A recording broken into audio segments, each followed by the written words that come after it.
ಎಲ್ರಿಗೂ ನಮಸ್ಕಾರ. ಇದು ನಿಮ್ಮ ಪ್ರೀತಿಯ ಮನೆಮಗ ರಮೇಶ್.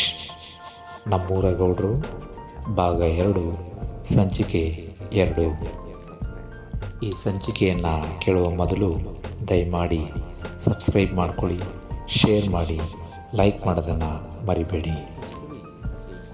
ಇತ್ತ ರಾಮಣ್ಣನ ಊರಿನಲ್ಲಿದ್ದ ಗೌಡ್ರು ಮತ್ತು ತಾಯವನಿಗೆ ಯಾರೋ ಈ ವಿಷಯ ತಿಳಿಸಿದ್ರು. ಪಾಪ ಗಾಬರಿಯಿಂದ ಗೌಡ್ರು ಸ್ಮಶಾನದತ್ತ ಬರ್ತಾ ಇದ್ರು. ಒಬ್ಬ ಹೇಳ್ತಾನೆ ಇನ್ನೊಬ್ಬನಿಗೆ, ಲೇ ಯಾರಲ್ಲ ಅದು ಹಂಗೆ ಊರನ್ನೇ ಬರ್ತಾವ್ರೆ. ಅದಕ್ಕೆ ಇನ್ನೊಬ್ಬ ಹೇಳ್ತಾನೆ, ನೋಡ್ಲಾ ನಿಮ್ಮ ಅಪ್ಪನೋ ಅವನೂ ಇರಬೇಕು ಅಂತ ಲೇವಡಿ ಮಾಡ್ತಾನೆ. ಅದಕ್ಕೆ ಬಡ್ಡೆ ತದ್ದೆ, ಸರಿಯಾಗಿ ನೋಡ್ಲಾ ಅವ್ರ ಗೌಡ್ರು ಮತ್ತು ತಾಯವಾರ್ಲೇನ್ಲ. ಇನ್ನೊಬ್ಬ ಆಶ್ಚರ್ಯದಿಂದ, ಹೌದೇನ್ಲ ತಡಿವಸಿ ನೋಡುವ. ಗಾಬರಿಯಿಂದ, ಲೇ ಗೌಡ್ರು ಮತ್ತು ತಾಯವ ದೆವ್ವ ಆಗ್ಬಿಟ್ಬಿಟ್ಟು ಕಣ್ಣಲ್ಲಿ ಓಡ್ಲಾ ಅಂತ ಹೇಳ್ತಾನೆ. ಅದಕ್ಕೆ ಜನರೆಲ್ಲ ಗೌಡ್ರು ತಾಯವ ದೆವ್ವ ಆಗಿ ಬರ್ತಾವ್ರೆ, ಓಡಿ ಓಡಿ ಎಲ್ಲರೂ ಓಡಿ ಅಂತ ಪಾಪ ದಿಕ್ಕಾಪಾಲಾಗಿ ಓಡೋಗ್ತಾರೆ. ಕಂಗಾಲಾಗಿ ಅಲ್ಲಿ ಓಡ್ತಾ ಪೂಜಾರಿ ಮನೆ ಹತ್ರ ಬರ್ತಾರೆ. ಪಾಪ ಇತ್ತ ಗೌಡ್ರು ಮತ್ತು ತಾಯವ ಅವರನ್ನೇ ಹಿಂಬಾಲಿಸುತ್ತಾ ಓಡೋಡಿ ಬರ್ತಿದ್ರು. ಅದನ್ನು ಕಂಡು ಊರಿನವರೆಲ್ಲ ದೌಡಾಯಿಸ್ತಾಯಿದ್ರು. ಏನು ದೌಡಾಯಿಸ್ತಾಯಿದ್ರು ಅಂತಂದರೆ, ಅವ್ರಿಗೇನು ಇವರು ಗೌಡ್ರಲ್ಲ, ಸತ್ತಿದ್ದಾರೆ, ದೆವ್ವ ನಮ್ಮನ್ನು ಬರ್ತಾ ಇದೆ ಅಂತ ಅಂದ್ಕೊಂಡು ಓಡೋಗ್ತಾ ಇರ್ತಾರೆ.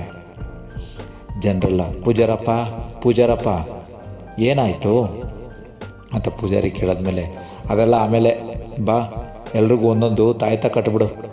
ಪೂಜಾರಿ ಒಳಗಡೆಯಿಂದ ಅಂತರಗಳನ್ನು ತಂದು ಎಲ್ರಿಗೂ ಬಿಗಿತಾನೆ. ಏನಾಯ್ತು ಹೇಳಿ. ದೆವ್ವ ಗೌಡ್ರು ಮತ್ತು ತಾಯವನ ದೆವ್ವ ನಮ್ಮನ್ನು ಹಿಂಬಾಲಿಸಿ ಬರ್ತಿದೆ. ಹೌದಾ? ಹಾಗಾದರೆ ಈ ಕೆಲಸ ಎಲ್ಲ ಮಾರವ ತಾಯಿ ಇದೆ, ಬನ್ನಿ ಎಲ್ಲರೂ ಆ ತಾಯಿ ಬಳಿ ಹೋಗಿ ಅಭಿಷೇಕ ಮಾಡೋಣ. ಎಲ್ಲರೂ ದೇವಸ್ಥಾನದ ಬಳಿ ಹೋಗ್ತಾರೆ. ಇತ್ತ ಒಬ್ಬ ಕುಂಟ ಮಾತ್ರ ಕುಂಟುತ್ತಾ ನಿಧಾನವಾಗಿ ಬರ್ತಾ ಇರ್ತಾನೆ. ಗೌಡ್ರಿಗೆ ಹಾಲು ಕುಡಿದಷ್ಟೇ ಸಂತೋಷ ಆಗುತ್ತೆ. ಸರಿ, ಇವನಾದರೂ ಸಿಕ್ಕಿದ್ನಲ್ಲ, ಏನಾದರೂ ವಿಷಯ ಹೇಳೋಣ ಅಂಥೇಳಿ ಪಾಪ ಗೌಡ್ರು ಏನು ಮಾಡ್ತಾರೆ, ಅವನ ಕುಂಟನನ್ನು ಮುಡ್ತಾರೆ.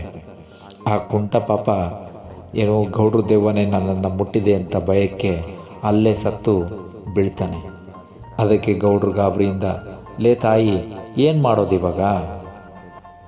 ಅದಕ್ಕೆ ತಾಯಿ ಹೇಳ್ತಾಳೆ, ಬನ್ನಿ ಊರೊಳಗಡೆ ಹೋಗಿ ನೋಡೋಣ.